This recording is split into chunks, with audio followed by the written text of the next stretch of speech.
Bienvenidos una vez más a Economía de Casa. En el día de hoy seguiremos en el curso gratuito sobre la economía de la empresa.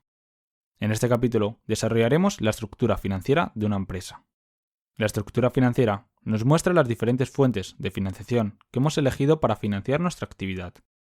Es decir, gracias a la estructura financiera podemos observar el origen de los fondos de la empresa, los cuales normalmente diferenciamos dos grandes grupos. Por un lado, los fondos propios, que son los recursos que la propia empresa genera y que por lo tanto no tienen que devolver en un futuro. Estos fondos propios es lo que se conoce como el patrimonio neto de una empresa. Y por otro lado, los fondos ajenos, que son aquellos recursos que se piden prestados y que por tanto deben ser devueltos en un futuro, junto a unos intereses. Estas deudas es lo que se conoce como el pasivo de una empresa. Ahora bien, a la hora de elegir entre estos dos tipos de fuentes, la empresa deberá tener en cuenta una serie de factores, como pueden ser el coste.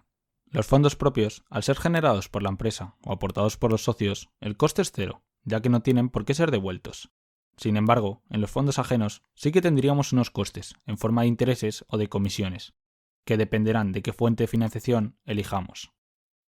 El tamaño de la empresa.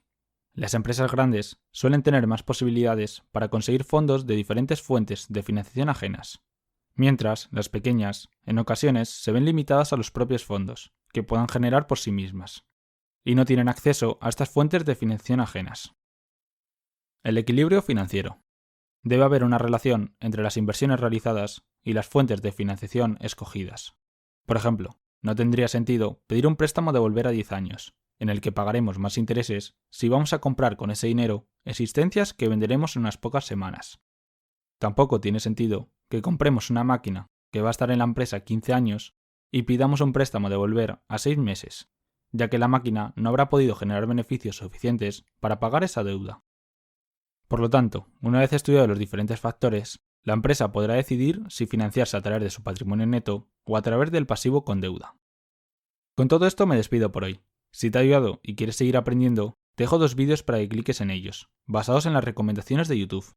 Por otro lado, te agradecería que te suscribieras a mi canal, si te ha servido de utilidad, clicando en mi logo en la parte izquierda del vídeo. Como siempre, cualquier duda o sugerencia, por favor déjalas en los comentarios, para que pueda responderlas. Nos vemos en el próximo vídeo.